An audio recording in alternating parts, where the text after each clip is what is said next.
uluslararası alanda biraz onlara baskı olunca ortaya çıkan durumdan sözde çeteleri, DAEŞ çetelerini Irak'a taşıyoruz, yeni görevler verecek uluslararası koalisyon, CENTCOM, Amerika onlara yeni görevler vereceği için 15 günlük bir sözde, yani bunları şu anda Haseki'de cezaevlerinde var. Yine Derik'te değişik binlerce çeteler şu anda Kasede'nin Cizre'deki birçok alanda onların denetiminde, onların kontrolünde.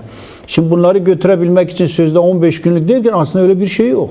Bu kağıt üzerinde uluslararası kamuoyunu oyalamak, baskıları engellemek, biraz daha yumuşatmak, gelişen büyük tepkiyi, öfkeyi, birlikteliği dağıtmak için, gevşetmek için taktiksel olarak söyleniyor. Bir savaş taktiği yani. Şimdi Kobani'nin bu kadar barbarca bir köyüne saldıran, bu kadar insanları katleden bir barbar vahşiyet ne anlama geliyor? Büyük bir saldırı altında, tehlike altında. Şimdi buna karşı da tabii büyük bir savunma hattı var. Rojava'yı savunmak, insanlığı savunmaktır. Kobani'yi savunmak, tüm Kürt halkının ulusal değerlerini savunmaktır. Önder Apo ne dedi? Dedi ki Kobani, Rojava bizim için kırmızı hattır. Kobani düşerse Kürdistan düşer, Ahmet düşer. Giderek tüm alanlara giderler. Onun için Kobani demek özgürlük ruhudur. Kobani demek Kürt halkının, yani özgür olan Kürt, özgür olan bu toprakların işgal edilmesidir. Yine köleleştirilmesidir. Buna karşı büyük bir birliktelik var. Uluslararası alanda kat kat aşan büyük bir birliktelik, büyük bir uyanış, büyük bir direniş ruhu var. Kürt halkının demokratik ulusu, demokratik birliği en üst boyutta. Evet. Gerçekten bu kadar. O dönemde öyleydi. O dönemde herkes Kobani'ye aktı. 4 parça Kobani'deydi. Başurlu, Rojavalı. Onun için diyor Rojava Bakur'dur, Başur'dur, Rojalat'tır. Hepsi odur. Şimdi Şehit Dicle Gorus'ta o şehitliğine gidelim. 4 parçanın evlatları orada. Enternasyonal'ler orada. Türkiye devrimci demokratik sol kesiminin insanları, devrimci o güzide evlatları, kızları, onurlu militanları orada. Hepsi orada. Oraya aktılar. Orası onlar için bir kurtuluş yeriydi. Şimdi onu boğmaya çalışılıyor. Onun için büyük bir direniş hattı var. Ama Mürşit Pınar'dan başlayarak tüm Suruç'ta, tüm Bakur halkının orada büyük bir canlı kalkan şeklinde Nusaybin'de nasıl sınırları aştılarsa orada aşılmalıdır. 19 Temmuz 2014'te o sınırlar aşıldı. Suni sınırlardı. Zorla böyle şimdi o teller üzerine yeni büyük barikatlar oluşturmuşlar. Daha çok oraları engellemek için duvarlar oluşturmuşlar. Bu duvarlar aşılmalıdır. Ruhta aşılmış, bilinçte aşılmış, yürekte aşılmış.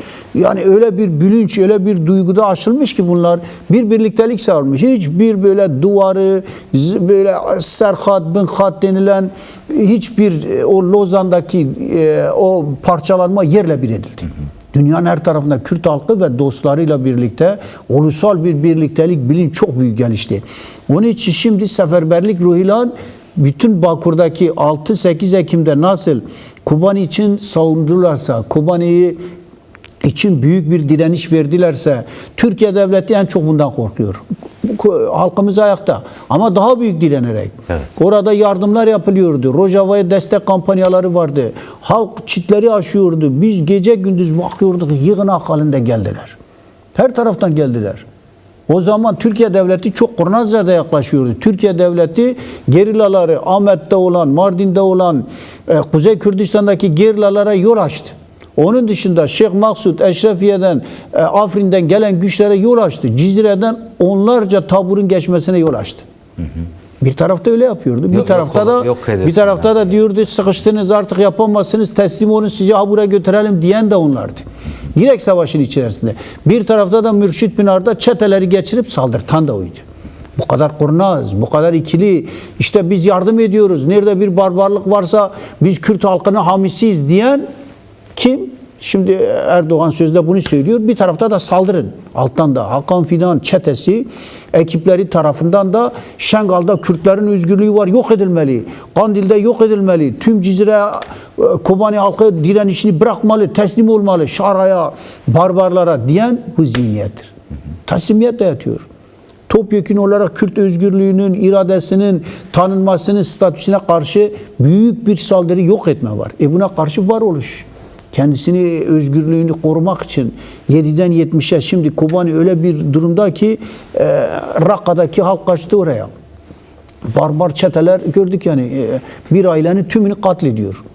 Diyor Kürtsünüz tamam hepsini katlet, kadın ve kızlarını götür köleleştir. Şengal gibi bir dram var orada. Halka saldırılıyor, sivil insanlara saldırılıyor. Şeyh Maksut'tan gelenler, Münbiş'ten gelenler bütün şu anda belirtiliyor diyor 10 binlerce insan şu anda Kobani'de kalmış. Cizre'ye giden zaten 10 binler var. Aynısından daha fazlası Kobani'de dar bir yer. Kobani çok büyük bir yer değil. Evet. 60 kilometre bir alanda 70-80 kilometre uzunluğunda böyle bir yer. Yani 360 köy denilir. Şu anda bu belirtilen hattın diğer tarafında 30-40 köy yani 300 köylük bir yer ve bunların tümüne bir saldırı var. Kürt köyleri ama bir tarafta da Fırat boyunca yine böyle devşirdikleri, içine çeteleri koydukları çeşitli Arap köyleri üzerinden de o hat üzerinden yoğun saldırı var. Hücreleri devşirmişler, içine yerleştirmişler. Kürt halkı her zaman kardeşlik, kendileriyle birlikte yaşayan, birlikte yaşamışlar. Fırat kardeşliği demişler. Fırat kardeşliği, Fırat suyunun yanında yaşayanlar, Fırat içinde yıllarda, binlerce yan yana olan insanlara ne yapılıyor? Düşmanlık dayatılıyor. Birbirlerine düşmanlık, boğazlaşmaları isteniyor. Bu bağlamıyla özür dilerim araya girdim de şunu da sormak istiyorum. Şimdi yani KSD güçleri kendi savunma hattını oluşturmak için yani kırmızı çizgisi diye belirlediği hattı oluşturmak için ve aynı zamanda da yani yaratılmak istenen bir Arap-Kürt çatışması ve halkların birbirini boğazlamasını da önlemek adına bu şekilde hareket ettiğini söyledi. KSD Genel Komutanı Mazlum Abdi şunu da söyledi. Hala bizimle savaşan binlerce Arap savaşçımız var dedi. Yani şimdi aşiret liderlerinin aldığı bir karar aynı zamanda bütün Arap halkının da aldığı karar anlamına gelmiyor. Benim anladığım bu. Bu konuya dair de yorumunu duymak isterim. Çünkü Rebel Öcalan da bunu Şeyh Maksut ve Eşrefiye saldırılarına binaen hatırlattı. Yani yüzlerce yıldır halkları 100 senedir, 200 senedir birbirine boğazlaması için uğraşan zihniyet, o komplocu zihniyet bu sürece aslında bir şekilde müdahale etme adına bunu yapıyor. Benim anladığım satır arasındaki mesaj buydu. Bu konuya dair de yorum ve değerlendirme duymak isterim. Yani büyük bir ideolojik, büyük bir felsefik, büyük bir saldırı var. Psikolojik, özel savaş saldırısı var. Toplumsal olarak devrimin bilincini, devrimin ruhunu, ittifakını, stratejik halklarla olan ittifakını. Şimdi biz Kobani'de 11 yıl önce yanımızda Münbiş'ten gelen birçok güç vardı, askeri güçler vardı. Evet. Özgür Suriye ordusundan kopan gelen, DAEŞ'e karşı savaşan yanımızdaydılar. Rakka'dan, Suar Rakka, Abu İsa gibi 700-500 tane gücüyle geldiler. Biz tüm bölgelerde, tüm cephelerde savaşırken yanımızda Arap halkının evlatları vardı. Vardı yanımızda şehit düşenler oldular. Kobani'deydiler. Kobani'de Arap toplumu yokken onlar geldiler, sığındılar. Kobani Arapların gelen tüm herkesin yeri oldu. Cerablus'tan gelenler vardı. Onlar DAEŞ'ten çatışanlardı. Ve kimdi bunlar? Bazıları El-Nusracıydı, hatta şediliydiler. Bunu da belirtme. Onlar bize sığındılar o zaman. İşte bu ise şimdi Rakka'da saldıranlar, belki diğerleridir. Onlarla ittifak yapanlar. O zaman DAEŞ'ta iç içe girmişlerdi. Çıkarları şimdi ittifak kurdular. Evet. Bir Haçlı İttifakı gibi böyle Kürt düşmanlığı tarafından devrimi boğmak isteyen Selefistler, İhvaniler, Katar, Birleşik Arap Emirlikleri, Suudi Arabistan'ın tümünün Körfez'in bu gerici, barbar krallıkları tarafından Kürt halkının devrimine karşı halkların devrimi, halkların kardeşliği. Nasıl halklar kardeş olur? Nasıl halklar kendisini yönetir? İlla egemenler yönetecek. Ya Osmanlı, yani Türk egemenliği, İttihat Terakkici ya da bu öyle aşiret liderleri, krallıklar diğerleri yönetecek. Halklar yönetemez. Halklar kendi kendisini idare edemez. Onun için Halklar İttifakı'na saldırı var. İşte niye Amerika ile ittifak kuruldu? Emperyalistlerle ittifak kuruldu. Türkiye'deki sol sosyalist kesimlerin bazıları, diğerleri iyi oldu. Bak Kürtler, Amerikalılar onları bıraktı. Taktik ittifaklar olur. DAEŞ'e karşı savaşan bir güçtü. Onlar da DAEŞ'e karşı o zaman uluslararası koalisyon oluşturmuştu. O zaman süreç içerisinde taktiksel olarak, dönemsel olarak sen ittifak herkesle kurarsın. Türkiye devleti yapmak istedi. Onlarla olmayınca oradaki hazır olan, oradaki en aktif politik, askeri, iradeli olan, cesaretli olan YPG ile ittifak kuruldu. İçinde Kürt, Ermen, Süryan, Arap ittifaklarıyla oluşturuldu.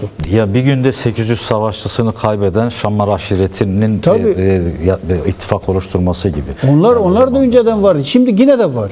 Mesela dün Mazlum Abdi de söyledi kendisi. Ne dedi? Dedi ki içimizde hala şehit düşen aileleriyle birlikte, güçleriyle birlikte sana aşiretleri gitti, ateşe katıldı. Ama onlar içerisinde böyle daha özgür, daha böyle emekçi olan kesimler 1000'e yakın 800 bin arasında güç şu anda Cizre kantonu içerisinde Kasede'nin içerisinde yer alıyor. YPG, YPJ ile ittifak içinde yer alanlar var. Kendi toprağını, köyünü özgürce yaşayabilmek için bunu yapıyor.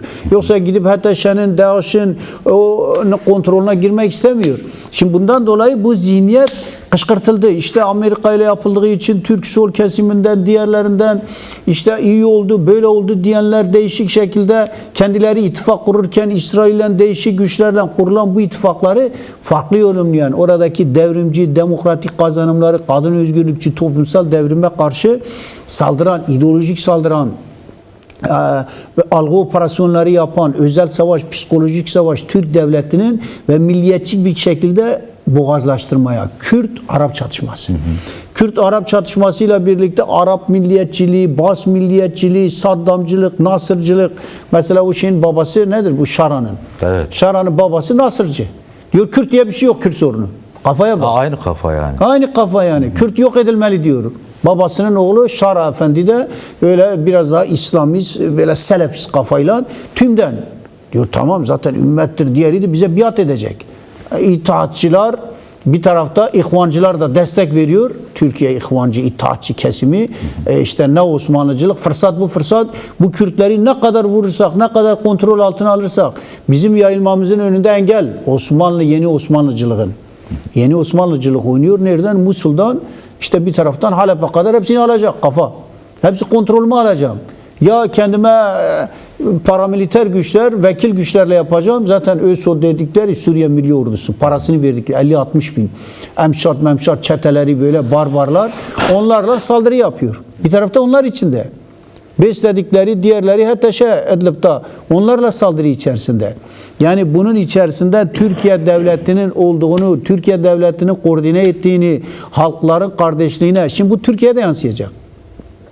Orada Kürt-Arap çatışması çıkartırsan Önder Apo 99'da engellediği Kürt-Türk çatışmasını bu sefer Kürtleri Araplarla çatıştır, zayıflat, kendine muhtaç et, himayet. Olmaz. Sana da bulaşır.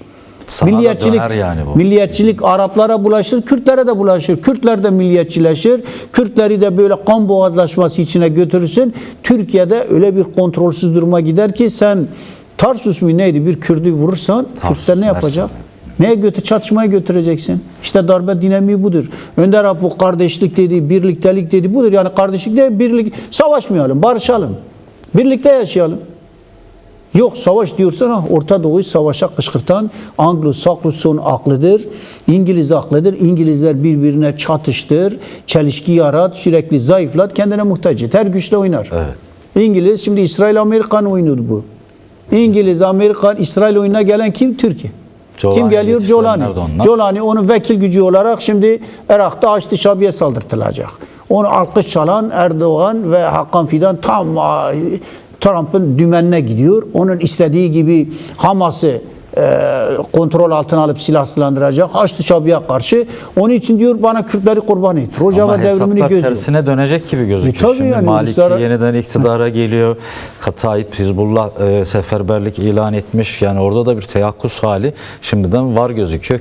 Herkes seferberlik halinde. Yani Güney Kürdistan yönetiminin seferberliği de aslında bunu tabii kirli planlar var, oyunlar var. Onun için Güney Kürdistan seferberlik halinde. Evet. Biliyor yani oradaki tüm Kürt kazanımları yok edecek. Hakan Fidan diyor ya biz Güney Kürdistan'daki gibi bırakmayacağız. Orada yanlış oldu. Erdoğan dedi, Hakan Fidan bunu tamamlıyor. Diyor Şengal var. Hala orada Kürtlerin kazanımları var. İyi Kürt, kötü Kürdü de değil. Hepsini şey yapmaya çalışacak. Kürt kazanımı, Kürt statüsünü neredeyse yok etmek isteyen barbar, vahşi bir zihniyet var karşımızda. Onu görmek gerekiyor. O ne yaratacak? Kendisine döner. Bu merak gibi döner öyle bir çatışma, öyle bir kördüğüm ki Türkiye'yi parça parça eder. Bu Türkiye'ye yansır. Bu ateş Kobani'de kalmaz. Dünyanın her tarafında halk ayaklandı öfkeyle. Büyük bir kırılma var. Büyük bir tepki var. Diyor ne kardeşliği, ne barışı, ne diyaloğu, ne müzakeresi diyen bir duruma geldi. Bu ne olur? Büyük bir patlama yol açar. Büyük bir ayrışma olur. Büyük bir kan, aynı Irak'taki gibi, aynı Suriye'deki gibi yeni Gazze'lere yol açar. Gazze sadece Kürtler kurban olmaz. Bütün halkları kurban olur. Türkiye'deki bütün bu kadar sözde yapılmak istenen, Önder Apo'nun önünü almak istediği bu dinamik faşizmle halklar arasındaki çatışmaya dönüşür. Yani halklar arasında kan, savaş, birbirini kıyımdan geçirmek kimin işine yarayacak? Dış güçlerin. Dedikleri egemen güçlerin, işte Anglo-Sakson güçlerinin. Bunlar yapıyor. Bunlar Orta Doğu'yu kan, revan içinde parçalayıp bölmek, kendi için kullanmak istiyor. Barışmayın, hizmet eden kim? Savaşın. Barışmayın diyorlar. Hizmet yani eden kim? devam edin diyorlar. Hizmet eden bunlar. Bunun için tabii tehlikeli bir oyun var. Ona karşı büyük bir direniş var, ittifak var, seferberlik var. Çok önemli mesela. Sayın Barzani'nin de, Talabanilerin de, Güney Kürdistan'daki halkın da, tüm partilerin de ittifak halinde böyle demokratik Kürdistan ulusal ruhuyla birleşik seferberlik halinde. Şimdi bunu işte Cizre'den engellemeye çalışıyorlar. Evet. Tabii bu akıl Türkiye aklı yine.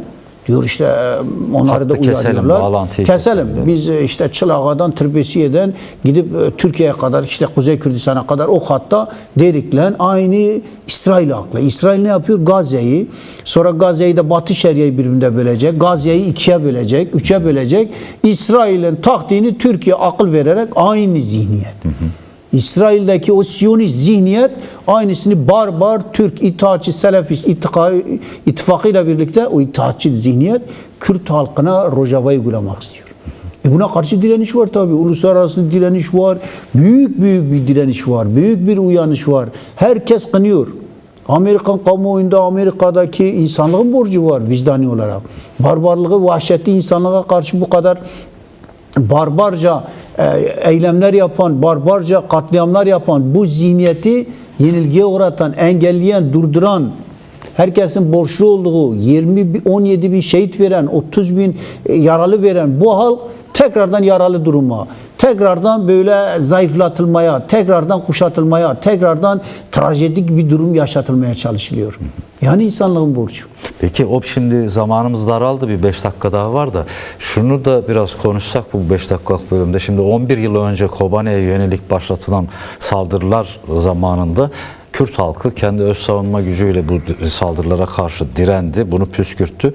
Şimdi 11 yıl aradan geçen süre içerisinde hem deneyim açısından, hem tecrübe açısından, hem askeri anlamda da mühimmat açısından diyelim birçok yönüyle çok farklı bir aşamaya geldiğini de görüyoruz. KSD savaşçılarının yer yer yayınladığı görüntülerden de görüyoruz. Kendilerinin geliştirdiği farklı hava, kara, farklı silahları da kullanıyor. Yani bu bir 11 yıl önceki direnişten çok daha kapsamlı bir direniş olacak gibi gözüküyor. Bu konuya dair de biraz yorum ve değerlendirme duymak isterim. Yani sadece biz bu Harapeşki'deki, Çelebi'deki savaşı düşünelim. Binlerce çete, hatta işte DAEŞ, Türkiye Devleti'ni destek verdiği, koordine ettiği bir köyü, bir yeri, bir mıntıkayı 3-4 gündür sürekli saldırıyor. Neyle saldırıyor? Havadan saldırıyor. Neyle saldırıyor? Tanklarıyla, obüsleriyle, zırhlı araçlarıyla, tüm çeteleriyle. Gece saldırıyor, gündüz saldırıyor. 1-2 sefer takviye, 3. saldırı. 3 saldırı onlara karşı ne yapılıyor? Havadan YPG güçleri, YPG ona göre taktiksel olarak hava gücüyle buraları vuruyor. Zaten görüntüler var. Hepsi görüntü. Yayınladılar. Yayınlar. Orada görüyor. Zırhlı araç orada havadan böyle brışk gibi, şimşek gibi gidiyor, kafasına indiriyor. Onlar çeteler nerede içine değişik dronlarla vuruyor. Hava yerden vuruyor. Yerin altında tüneller var. Kendisini eğitmiş, donatmış. O zırhlı araçlarına karşı füzelerle vuruyor. Bol bol var yani. Yok bu sefer değil. Var yani. Yani onlar zırhlı araçlarla gelecek ama gelen güç bu sefer kat kat fazladan. Çok büyük bir güç geldi. DAEŞ gücüyle şu andaki gücü hesapladığında bunlar kat kat alarak, güçlenerek Şam'daki gücü, İdlib'deki gücü, Türkiye'deki gücü hepsini toplayıp geldiler. O zaman o kadar yoktular. Bunlarla gelmesine rağmen düşün, bir köyde 3 gündür yüzlerce çeteye vuruluyor. Arabaları imha ediliyor, havadan vuruluyor, yer altından çıkıyor, karadan, Vietnam gibi böyle bir şey. Tamam oralar biraz bazı tepeler elde. Yer altındalar. vurulduğu zaman kayıplar çok az belirtiliyor. Daha bilanço vermemişler. Ama karşıdaki gücü hezimete uğratıyor. Evet. Bir, iki saldırı yenilgiye uğruyor. Üçüncü saldırı yapıyor, yine vuruyorlar. Yine yer altından tünellerle vuruyorlar. Değişik taktiklerle vuruyorlar. Havadan vuruyorlar. Tuttukları tepelerle vuruyorlar. Alandan vuruyorlar. Büyük bir direniş var. Tabii böyle bir kapasite var. Yani karşıdaki güç de kendisini donatmış. YPG nerede? YPJ nerede? İşte orada. Bak vuruyor. Havadan vuruyor, yerden vuruyor, yer altından vuruyor, büyük direnişle vuruyor. O çeteleri darmadağın ederken vuruyor ama çeteler takviye ediliyor. Evet. Türkiye devleti bu sefer SİHA'larla destek veriyor. Sıkışan şeyi hemen Türkiye devletine aman bize destek ver. O kadar gücüm var, binlerce gücüm var, çete, o kadar tankım var, topum var, silahım var. Gelince darbeleniyorsun, yapamıyor. Türkiye devleti havadan, değişik yerlerden destek alarak bunu yapmaya çalışıyor. Bu sefer savaşı genişletmeye çalışıyor. Savaşı ta Şeyhlerden, Cerablus'tan çemberi biraz daha daraltma, cepheleri genişletme, gücü böyle zayıflatmaya çalışıyor ama oradaki halk 7'den 70'e. Eğitim görmüş, direniş içerisinde yer almış, binlerce gücü var ama cepheler geniş, yoğun saldırı var, yoğun teknik saldırı var, yoğun böyle gelen çetelere karşı büyük bir direniş de var. Bu ruh var işte orada. Evet. Bu ruh işte o Agitlerin, o Arinlerin, Gelatların ruhudur. İşte Zahraların ruhudur. Onların bir ikisi diyor ya biz bu kadarını hepsini yenilgiye uğrattık. Hep Şehit Masuri diyor bu pislikler, bu yani bu pis, bu gemar diyordu. Bunlar birkaç tane pisliktir. Bunları hepsini bitireceğiz. Ne olursa olsun binler mi geldi. Çetenleri getirirdi, Özbekleri getirirdi, Uygurları getirirdi. Şimdi ne kadar Türk çeteleri varsa hepsi getiriyor. Ne kadar nereden getirdikleri belirsiz çeteleri toplamışlar hepsini getiriyor. Orada olanlar sadece Arap değil yani. Evet. Arap çeteleri değil. İçinde ne ararsan var. Ne kadar dünyanın tüm pislikleri, tüm böyle o selefist, böyle kafa kesen barbar zihniyetleri orada. Bunlara karşı büyük bir insanlığın savaşı var.